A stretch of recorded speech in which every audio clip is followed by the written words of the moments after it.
We're exploring Chicago architecture and the Magnificent Mile by getting out on the water. We're truly seeing the architecture here from up high at Tilt Chicago. There you go. We're tilting over the Mag Mile. We're stepping inside the world's largest Starbucks, the American Girl Cafe. The best local experts. Medieval in here. It feels like I'm about ready to joust, you know? We're learning about Chicago sports legends and history. So we're walking in the footsteps of Harry Carey and a lot of famous people here. Traveling back to the Gilded Age at the Dree House Museum. This house is one of the best preserved examples of this kind of architecture, not just in Chicago, but in this country. Welcome to Travels with Darley here in Chicago.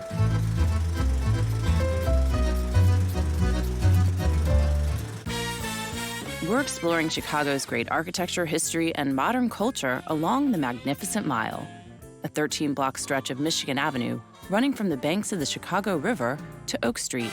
We'll find out why this mile has been given its magnificent name as we dive into its history and architecture on a boat tour, walking tour, and by going in-depth with local guides. I'll show you where to shop and eat along the way, and also get active.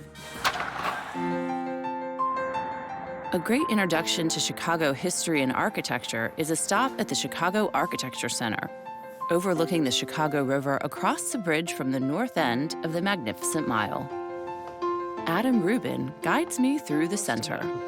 Really, since the Great Chicago Fire burned down the city 150 years ago, Chicago has had an opportunity to build new buildings kind of in every era, depending on what style was in vogue. In the late 19th century, you have some of the first really tall commercial skyscrapers. Get into the 1920s, Chicago has a number of different Art Deco buildings that were popular at that time. One of my favorite styles. One of the best.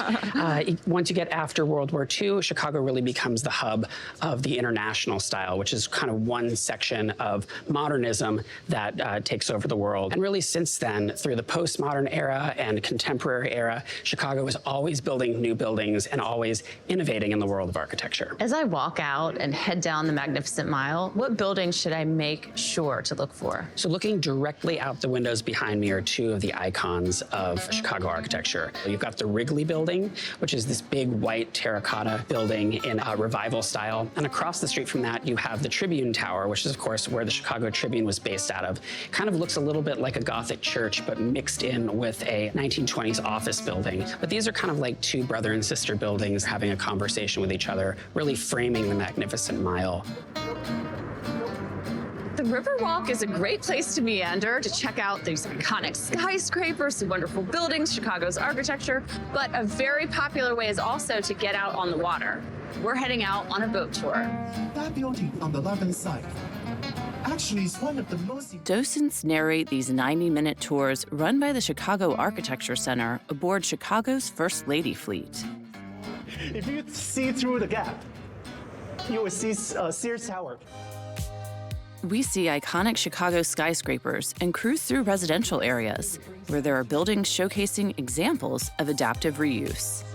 So this is an example of what I called from warehouse to your house. Industrial buildings which have been revitalized into residential living spaces. And that is the design signature of Frank Lloyd Wright, the most famous American architect who also happened to be a Chicagoan. We also learn about renowned architects. That was the old Montgomery Ward headquarters, designed by a famous American-Japanese architect by the name of Minoru Yamasaki.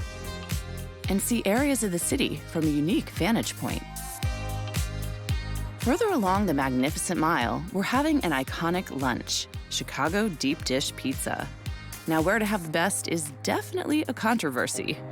We're stopping at Gino's East, just a short walk from Michigan Avenue, where Jonathan Sanchez shares why Gino's is a standout. It's over 50 years we've been around, and this is the original location. I hear that there's a secret to the dough. Some people call it the cornmeal crust, but there's no cornmeal in there. It just has more flavor and texture than any other pizza you've ever tried. So we've got a lot of cheese, we've got some sauce. Sausage, bacon, and Canadian bacon. You name it, it's on there. So double bacon, yes. We know it's gonna be good. The dough has a very distinctive flavor. This is some good pizza. There are a lot of pet-friendly locations here, including historic hotels. You know, I always like to find the best local experts when I'm seeing a new location. So this morning I have enlisted an expert who really has his nose to the ground here in Chicago to share travel tips for what I should do next. Eddie, thank you for having breakfast with me this morning. Eddie did give me a tip that one reason why he wanted to stay at the Intercontinental Chicago, besides the fact that it's pet-friendly and they give him treats, is that hidden away inside this modern exterior is an architectural and design gem. Nabil Mubayed shares the history of the 1920s-era athletic club that originally was here before it was renovated into a hotel. This was a Medina Athletic Club. Medieval in here. It feels like I'm about ready to joust, you know? And around the ceilings, you can see sort of the depiction of King Arthur's life. It's just an incredible feeling of like I'm going back into medieval England. Yeah. Right? And so surprising when you're out on the Magnificent Mile and looking at in front of the hotel, you don't necessarily know what's inside. No. We have a very historic swimming pool on the 14th floor. It was the highest indoor swimming pool in America for a while. When they were building this back in 1929, at that time there wasn't a lot of world travel. The idea was to bring the world into the building. And so that's why they went with a lot of different styles of architecture and design. Greek, Roman, Assyrian, Moroccan, Egyptian. The Medina Athletic Club was only open from 1929 to 1934. It fell victim to the stock market crash and closed. Intercontinental Hotels purchased the building in 1988 and began renovations, keeping the historic architecture intact. I'm going back to the Chicago Architecture Center to dive deeper into this famed mile with Ron Roman, who happens to be a fan of Travels with Darley. Why is it called the Magnificent Mile? The term, the Magnificent Mile, is coined by Arthur Rubloff, a real estate developer. So that starts in 1947. By the 50s and 60s and 70s, we become a retail empire. Magnificent Mile, hotels, restaurants, apartments, you name it. By about 2000 or so, you're having very, very high-end retail come into place. And today, it's also about experiences now, having people come back here for specific reasons, and all the events on the river. So really significant. Events like Fall Festival at Pioneer Court, where I opt for a food truck lunch and to sample the local baked goods while waiting for Ron Roman to meet me for my walking tour. We're walking Michigan Avenue to learn about some of the most significant buildings. So this is the Chicago Tribune Tower. It really does look like a Gothic cathedral. It's also part of the Art Deco period, so there's some influence of Art Deco in here as well. I see little remnants of baths from Pompeii. I see a monastery from the Ukraine. 151 pieces of world buildings are attached to the first and second floor here. So you can tour around the world just by walking alongside the Tribune Tower, which was designed by New York architects Raymond Hood and John Mead Howells as a result of an international design competition to create the most beautiful building in the world. Hood and Howells also designed famed Art Deco buildings like Rockefeller Center in New York City. So from this corner, you can really see the diversity of the architecture here in Chicago. Very contemporary Burberry store. And then the Starbucks Reserve Roastery. It has the first curved escalator in the Midwest. Very 1930s European modernism. This one block has so much diversity in the architecture. Absolutely. I love it. Further down Michigan Avenue, we're seeing more surprising architecture. So this is the water tower and the pumping station on the right. They're two of the few buildings that survived the Chicago fire. They're icons of Chicago. You really have to look up to see the top of the Hancock building. It's incredible. It's 100 stories tall. It was the tallest building in Chicago when it was built, and it was the second tallest building in the world. I'm heading inside another notable building, Water Tower Place, to get active at the Chicago Sports Museum. Founder Grant DePorter started this museum from his unique collection of sports memorabilia. Harry Carey, the Cubs announcer for many years, he was known for saying "Holy cow" and singing "Take Me Out to the Ball Game." And we've had a restaurant in Chicago since 1987, and a lot of celebrities have come in over the years. So we're walking in the footsteps of Harry Carey and a lot of famous people here. Anyone that's loved Chicago sports has been to Harry Carey's for sure. The legend of all legends, Michael Jordan. In Chicago, he's the ultimate god. He could jump 4 feet in the air, so we created interactive where you could measure your vertical leap to see how you compare. Wait, I'm gonna go really high. This museum is great for families with kids and those of us who are young at heart and competitive. Okay. People love this one. You should compare your hand size to Michael Jordan's. I can't even get my fingers out wide enough. Yeah, see what I mean? I love how interactive this is. Oh, you're good at this. If you're stopping here, you might want to grab a Chicago-style hot dog at Harry Caray's 7th inning stretch. You kind of have to in Chicago. Also inside Water Tower Place is American Girl Place, Chicago. Well, I am definitely channeling my 8-year-old self here at American Girl Cafe. The founder, a female entrepreneur, she channeled her childhood memories to found this company, which has taken the U.S. and the world really by storm. I love learning about the historical characters, and I've actually picked out a few. Let's get started with the celebration. I may be celebrating my birthday early, but these girls don't seem to mind. We even invited a BB lookalike, my cat, to the party. It's my birthday. Happy birthday. But seriously, it's kind of fun to channel my inner child and definitely a cool story of a female entrepreneur. Next, I'm following in the footsteps of royalty, celebrities, and Chicago's elite of yesteryear and today with tea at the historic Drake Hotel. I'm meeting Christian Michaels in the Palm Court. At the Drake. This is an iconic Chicago landmark.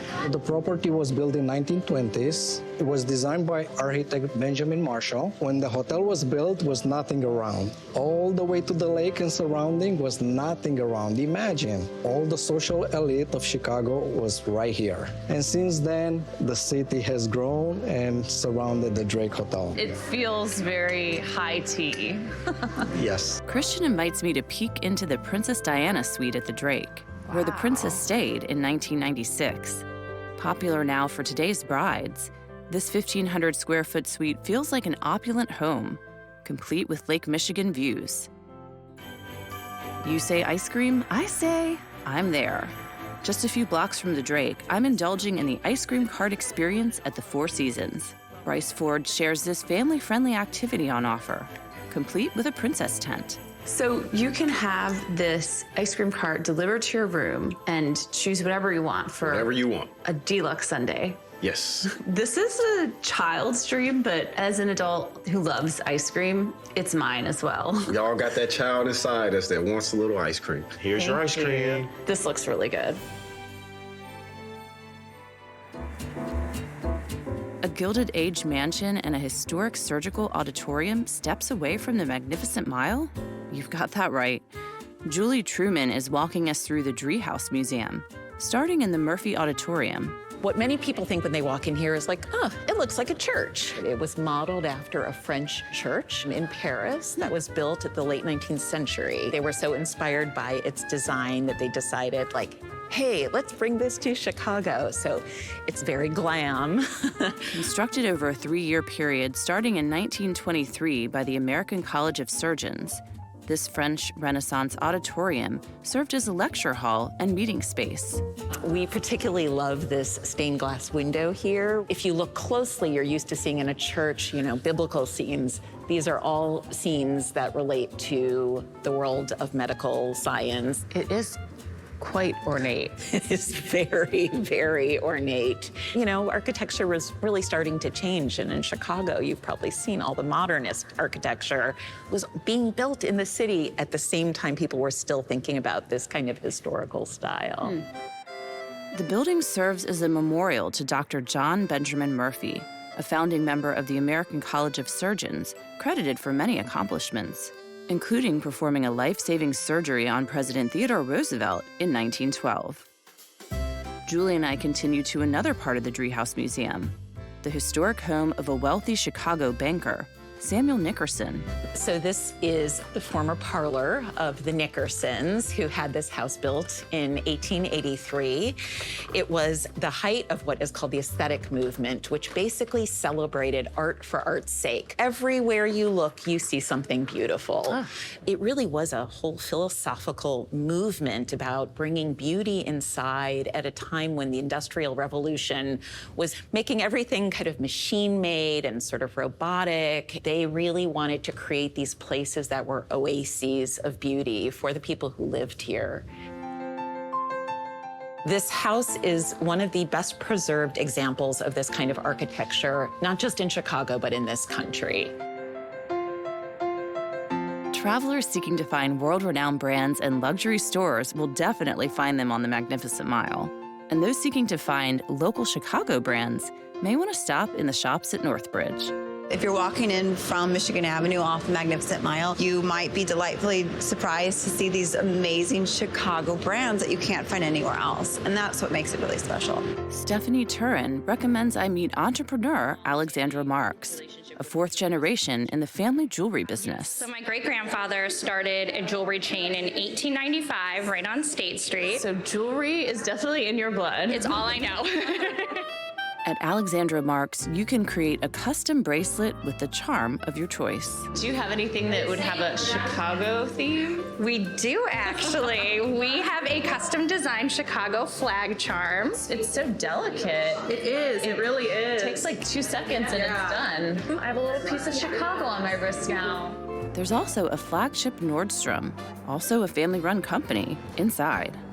Dining is also on offer, and when in Chicago, why not have a taste of Italy? Or did you say Italy? They are very well known for their cheese selection. Big cheese lover here. Now I have chosen to go with classic margherita pizza because you just can't go wrong. And it's got that buffalo mozzarella that I know I'm gonna love. Wow. Whether you like coffee or not, you can't visit Chicago's Magnificent Mile and not experience the Starbucks Reserve Roastery, the world's largest Starbucks. There are 6 Starbucks Reserve Roasteries located around the world in Seattle, Shanghai, here in Chicago, Tokyo, Milan, and New York. And each one has a unique cask. This one is 56 feet tall. I head up the escalator to check out what's in this sort of theme park for coffee lovers. There are 5 floors at this large Starbucks, and each one has a different experience. We're now on the experiential coffee floor. This is like where coffee theater meets science. I feel like I'm a little bit in a science lab here. This is the siphon method of making coffee. It's supposed to make a very delicate, nuanced cup of coffee.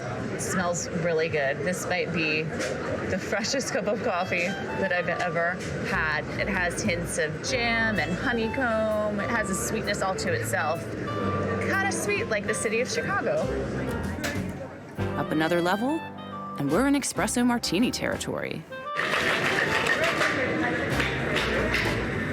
Shake, rattle, and roll.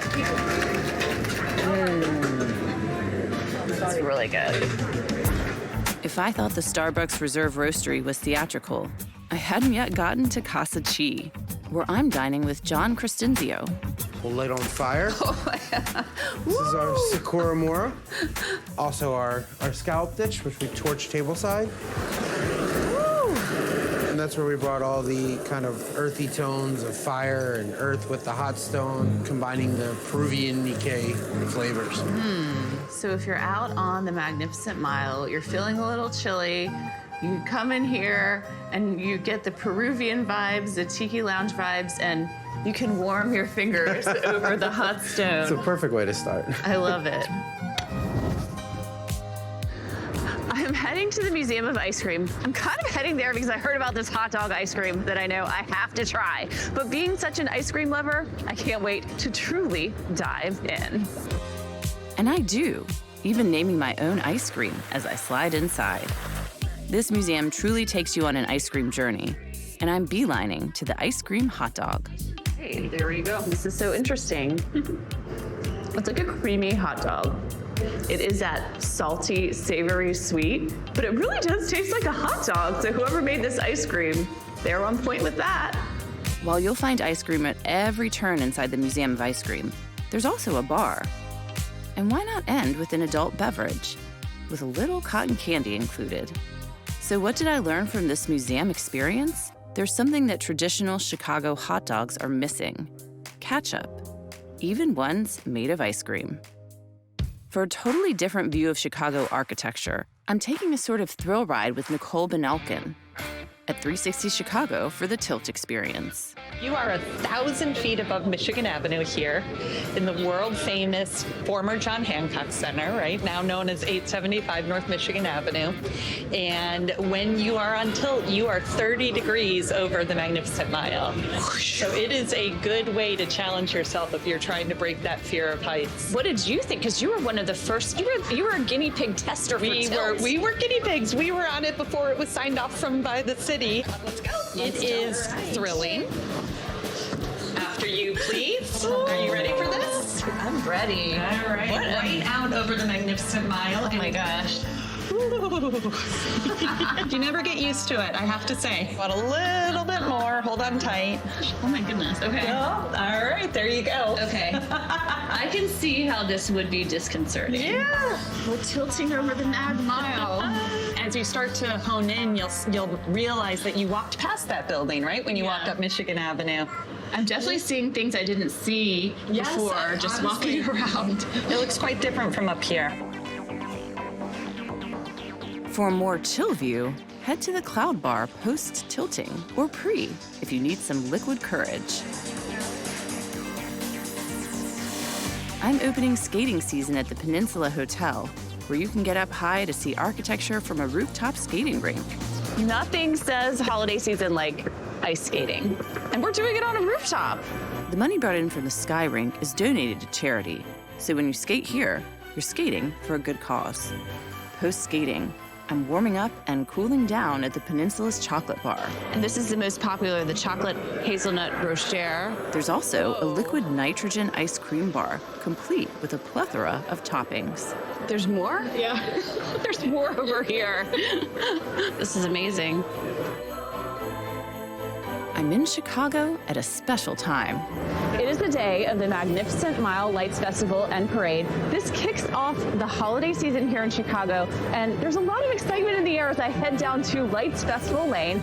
I'm starting out the day going to meet Santa, getting some cheesecake, and kicking off this celebratory day full of holiday cheer. It's a festival atmosphere at Lights Festival Lane at Pioneer Court. The marching band is practicing. They're blowing up Kermit. We are behind the scenes at the Magnificent Mile Lights Festival, and we're about to start the parade.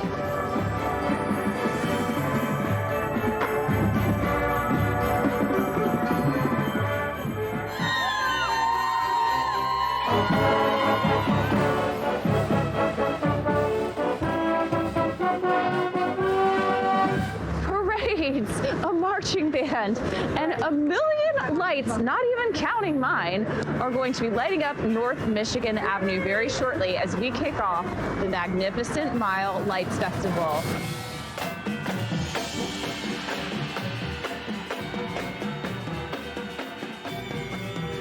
We love a good parade, and we're walking in this one. I'm walking and riding in the parade, experiencing the magnetic atmosphere of this nighttime parade complete with marching bands and local celebrities.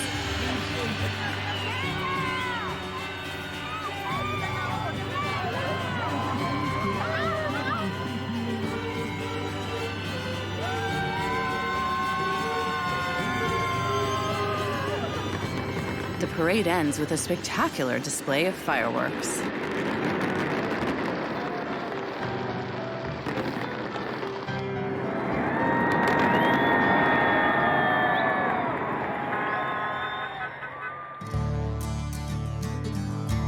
I'm getting up high and luckily doing so on a night when there's a supermoon.